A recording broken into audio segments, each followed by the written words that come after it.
अल्लाहु अकबर, अल्लाहु अकबर,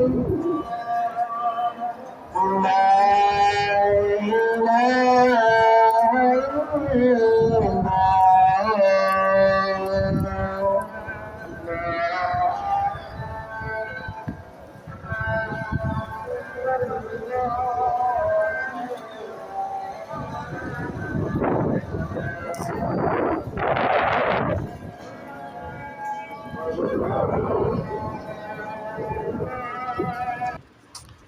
बिस्मिल्लाहिर्रहमानिर्रहीम। अस्सलामु अलैकुम। Welcome to my YouTube channel. This is Sonia Qureshi और आज मैं आपको अपनी ज़िंदगी का सबसे अहम वाक़या बताने जा रही हूँ। सूरह बकरा से मुझे एक नई ज़िंदगी मिली। सूरह बकरा के सुनने के फ़वाइद आज आपको बताने जा रही हूँ कि किस तरह से सूरह बकरा पढ़कर मैंने ख़ुद अपना इलाज किया। एक रात मैं बस सो रही थी और मुझे कुछ नहीं मालूम था कि मेरे साथ क्या होने वाला है। और बस जब मैं सुबह उठी तो मैंने देखा कि मेरे कपड़ों पर कुछ निशानात मौजूद थे। जैसे किसी ने मेरे कपड़ों पर ना, मेरे दामन पर किसी ने सिगरेट से या माचिस से जला दिया हो, जले हुए के निशान मौजूद थे। और वो कपड़ों पे निशान देखकर मैं समझी कि मेबी उस ज़माने में बैटरीज़ वग़ैरह होती हैं, तो मैंने सोचा कि शायद मेरी बैटरी वग़ैरह जो है इसका कोई तेज़ाब या कुछ मेरे कपड़ों पर लग गया हो डस्टिंग करते वक़्त, या किसी वजह से इसमें हो गए होंगे, या कुकिंग के दौरान हो गए होंगे, किचन में बिज़ी रहती हूँ। मैंने इस बात को सीरियस नहीं लिया। फिर जनाब इसी तरह से वो दिन गुज़र। बहरहाल घर का काम-काज करने के बाद मेरी आदत है कि जब तमाम काम से फ़ारिग होती हूँ तो फ्रेश हो जाती हूँ, नहा धोकर नए कपड़े पहन लेती हूँ। तो मैंने ऐसा ही किया, जब तमाम कामों से फ़ारिग होकर मैंने दूसरा सूट पहना और वो मेरा नया सूट था, इत्तेफ़ाक से मैंने पहना और फिर बस रात को दोबारा तमाम कामों से फ़ारिग होने के बाद सो गई। सुबह उठकर देखा तो दोबारा उसमें इस तरह से सुराख़ मैंने देखे। मैं बड़ी परेशान हो गई कि मेरे कपड़ों पर जले हुए सुराख़ क्यों आ रहे हैं। तो मैंने अपने हस्बैंड से इसका ज़िक्र किया तो मेरे हस्बैंड ने कहा, तो ऐसा तो जब होता है जब आप पर कोई असरात हो जाते हैं और या आप पर कोई जादू टोना वग़ैरह करा रहा होता है। तो ये सुनते ही मैं तो बड़ी परेशान हो गई और मैं एक पल के लिए मुझे ऐसा लग रहा था जैसे मैं बिल्कुल अलोन हूँ और पता नहीं, I was just feeling that I am helpless. और मुझे समझ नहीं आ रहा था ये सब मेरे साथ क्या हो रहा है। मैं बड़ी परेशान थी और डरी हुई भी थी, सहमी हुई भी थी। बहरहाल मैंने कुछ वीडियोज़ देखी और यूट्यूब पर, और वहाँ मुझे पता चला कि जब इस तरह से आपके कपड़ों पर कोई सुराख़ आ जाते हैं या जले हुए के निशान आ जाते हैं तो उस वक़्त आपके ऊपर कोई जादू टोना करवा रहा होता है। बहरहाल मैंने जब वो वीडियो देखी तो उसमें एक मौलवी साहब थे और वो बता रहे थे कि अगर इस तरह से आप रात को सोते हैं और आपके कपड़ों पर निशानात आ जाते हैं ना, तो आप पर ख़तरनाक जादू या असरात होते हैं, या तो कोई बंदा आप पर जादू करवा रहा होता है, काला जादू। और इसकी एक मियाद होती है कि 40 दिन बाद आप मर जाते हैं। इस टाइप का एक जादू होता है। और या तो आपके घर में कुंडी वगैरह पिकवाई जाती है, कुछ मिट्टी के बर्तन आपके घर में नज़र आना शुरू हो जाते हैं, या कोई पत्ता अचानक आके गिर जाता है, या इस टाइप की बातें जब मैंने सुनी मैं और भी खौफ़ज़दा हो गई। या सम टाइम ऐसा भी होता है कि जिन्नात आप पर असरात कर रहे होते हैं, कोई इंसान नहीं कर रहा होता। तो मैं बड़ी परेशान हुई ये सब सुनकर और रोना स्टार्ट कर दिया कि मेरे साथ क्या हो रहा है।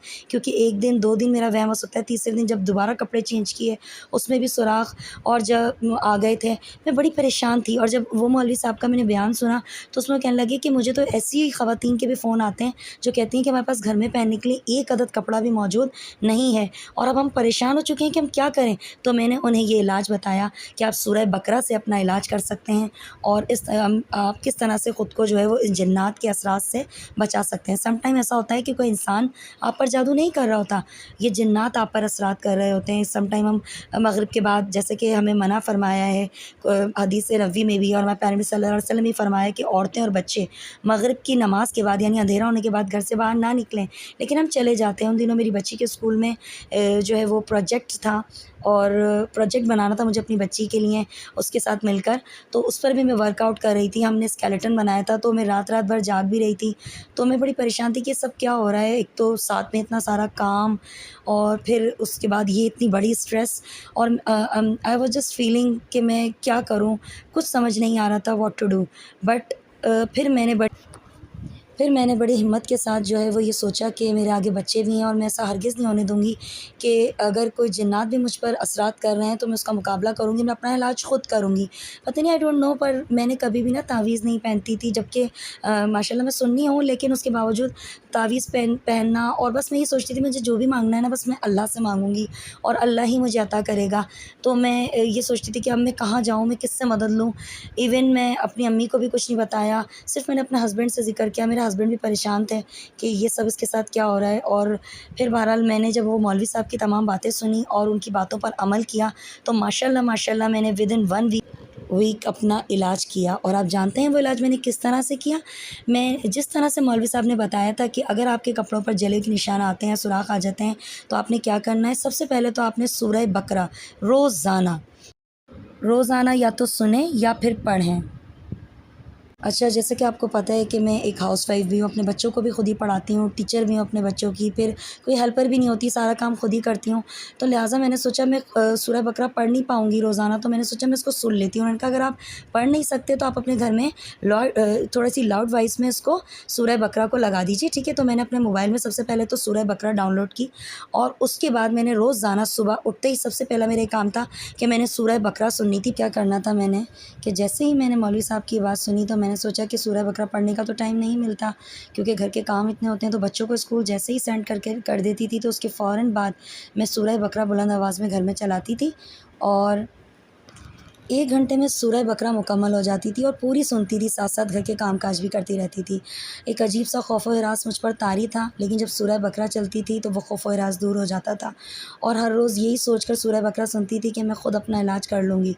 अच्छा, इसी दौरान पता है मेरे साथ कुछ और भी वाक़यात हो रहे थे, कुछ अजीब व गरीब वाक़यात, कि अचानक मेरे दरवाज़े पर एक बंदा आया, जो हमारे नेबर में भी नहीं रहता था, कभी उसको कभी नहीं देखा था, और उसकी कपड़े जो है ना वो कुछ अलग से थे। उसने धोती पहनी हुई थी और एक अजीब सा कुर्ता टाइप का, और वो आया और उसने हमारा गेट नॉक किया। जब मैंने गेट खोला तो उसके हाथ में एक मट्टी की कूंडी सी थी, उसमें कुछ खीर टाइप का था, और उसने कहा ये ले लीजिए। मैं कहा आप कहाँ से आए?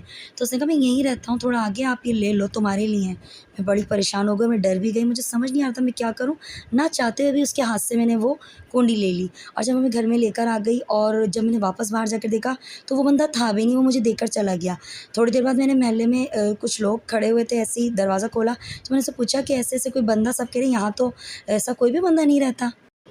ये सुनकर मैं और भी ज़्यादा परेशान हो गई, और मेरी परेशानी इतनी ज़्यादा बढ़ गई कि मैंने रोना स्टार्ट कर दिया। मैंने अपने बच्चों के साथ भी शेयरिंग की, मेरे बच्चे भी परेशान हो गए थे कि मम्मा को क्या हो गया है, चुप-चुप के भी रो रही हैं, कभी सामने रो रही हैं। मैं कहा पता नहीं मेरा क्या होगा, कहीं मैं मर तो नहीं जाऊँगी। जो बातें सामने आ रही हैं, मैं वीडियोज़ में भी देख रही हूँ यूट्यूब पर कि आप 40 दिन में मर जाते हैं, जादू टोना। और साथ में मौलवी साहब ने ये भी कहा था कि आपने घर के चारों कोनों पर आपने अज़ान दिलवानी है, या तो खुद किसी घर के मर्द से बोलें, घर में अगर कोई मर्द है तो वो अज़ान दे दे, या फिर किसी बच्चे से या किसी को भी बुलाकर घर के जहाँ वॉशरूम है उस कोने को छोड़ के बाकी के 3 कोनों पर आपने बुलंद आवाज़ में अज़ान देनी है। लेकिन अज़ान वाला जो प्रोसेस है वो मैं नहीं कर सकी, क्योंकि कोई अरेंज नहीं हो पा रहा था, और उनके पापा के पास भी एवरी टाइम नहीं होता था कि वो हर वक़्त घर में मौजूद हों। तो लिहाज़ा मैंने सूरह बकरा ही सुनती रही, और इसके साथ-साथ एक काम और किया था, आबे ज़मज़म। आबे ज़मज़म का पानी रोज़ाना मुझे अपने घर के चारों कोनों पर छिड़कना होता था, तो वो भी मैंने बाकायदा कायम रखा। और हमारे मोहल्ले में ही जो है वो बहुत ही अच्छा एक मदरसा था, वहाँ हमारी बहुत ही प्यारी बाजी नौरीन बाजी होती थी, वो मेरी फ्रेंड भी थी, उन्होंने मुझे आबे ज़मज़म दिया। जब मैंने उन्हें अपनी सारी प्रॉब्लम बताई, मैं उनके साथ अक्सर अपनी बातें शेयर करती थी, और जो भी परेशानी होती थी, तो वो मेरी बड़ी अच्छी बुरे वक्त की साथी हैं, मैं उनके साथ अपनी शेयरिंग करती थी, तो उन्होंने भी फ़ौरन मुझे आबे ज़मज़म का पानी सेंड किया। तो मैंने वो पानी जो है वो घर के चारों कोनों पर डालना स्टार्ट कर दिया। बस जनाब, ये तमाम अमल मैंने किया, और यकीन मानिए कि मुझे नहीं समझ आती थी कि मेरे साथ क्या होने वाला है, लेकिन 1 हफ़्ता ही गुज़रा था। ये मुझे प्रॉपर याद नहीं आ रहा, क्योंकि ये सब कुछ मेरे साथ तकरीबन 2 साल पहले हुआ था। तो तकरीबन 1 हफ़्ते के अंदर-अंदर मुझे इतना फ़ायदा हुआ, ना ही मेरे कपड़ों पर जले हुए निशान। एक रात में जब सोई, सुबह उठी तो मैंने सोचा आज फिर निशान होंगे, लेकिन ऐसे कोई निशान नहीं थे, और मैंने ख़ुद बाकायदा इसका मुकाबला किया, और ख़ुद मैं बाकायदा इसमें जीत गई, और अल्लाह के करम से मैं बिल्कुल ठीक हो गई। आज आपके साथ ये वीडियो शेयर करने का मकसद सिर्फ़ इतना था कि मेरी वो बहनें, हो सकता है को अल्लाह ना करे, अगर मेरी कोई बहन इस परेशानी से दो चार है जिस परेशानी में मैं मुब्तला थी, तो वो ख़ुद अपना इलाज कर सकती हैं बग़ैर घर से बाहर निकले, बग़ैर किसी भी आलिम की या किसी की भी मदद लिए बग़ैर। अगर आपके साथ अल्लाह ना करे ऐसा कोई भी वाक़या पेश आ रहा है, तो आप इस तरह से अपना इलाज कर सकती हैं। रोज़ाना सूरह बकरा पढ़ सकती हैं तो वेल एंड गुड, नहीं पढ़ सकती तो आपने सुननी है पूरी तवज्जो के साथ। बेशक आप घर के काम कर रही हों, कुकिंग कर रही हों, लेकिन आप उस दौरान सूरह बकरा सुनें, ठीक है? पूरी सूरह बकरा सुननी है, 1 घंटे में मुकम्मल हो जाती है। इसके साथ ही आपने जो है वो आबे ज़मज़म का पानी घर के वॉशरूम वाला साइड हटा के बाकी घर के 3 कोनों पर आपने जो है पानी छिड़कना है और अज़ान अगर पॉसिबल हो तो अज़ान भी देनी है। बस जनाब, तो ये सब अगर ऐसा है तो आप कर सकते हैं इसको फ़ॉलो। उसके साथ-साथ बस सूरह बकरा की मैंने आपको बताया ना, कुछ ऐसी आदत सी बन गई कि मैंने रोज़ाना सूरह बकरा सुनना शुरू कर दी और फिर मेरी ज़िंदगी में बेशुमार तब्दीली। और जनाब बस आप सबसे यही इल्तिजा है कि सूरह बकरा को अपनी आदत बना लें। अगर पढ़ नहीं सकते तो सुनें, प्लीज़ प्लीज़ प्लीज़, ये आपकी लाइफ बदल देगी। यकीन मानिए, मेरा पर्सनल एक्सपीरियंस है, सोनिया कुरैशी का पर्सनल एक्सपीरियंस है कि मैं आपको ऑनेस्टली बता रही हूँ कि कसम भी खा सकती हूँ कि खुदा की कसम मेरे साथ जो मौज़े हुए हैं, ये समझ लें मिरेकल्स हुए हैं मेरे साथ। सूरह बकरा ने ऐसी-ऐसी चीज़ें मेरे साथ कर दी जो मैं सोच भी नहीं सकती थी ना, वो सब कुछ मुझे हासिल होता चला गया और day by day better to better मेरी लाइफ होती गई। तो आप सबके लिए भी इसीलिए आपके साथ शेयर किया, चूँकि मेरे लिए मेरे तमाम व्यूअर्स बहुत अहमियत के हामिल हैं। आप मुझे व्यू करें, लाइक करें या ना करें, लेकिन अगर आप मुझे व्यू कर रहे हैं, मुझे सुन रहे हैं और अगर मेरी छोटी-सी भी बात आपके काम आ जाती है ना, तो अल्लाह ताला मुझे उसका अजर देगा।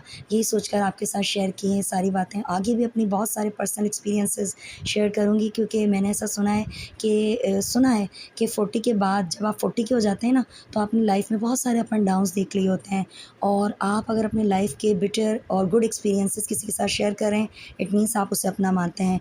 दुआ में याद रखिएगा, अपना ढेर सारा ख्याल रखिएगा। अल्लाह निगहबान।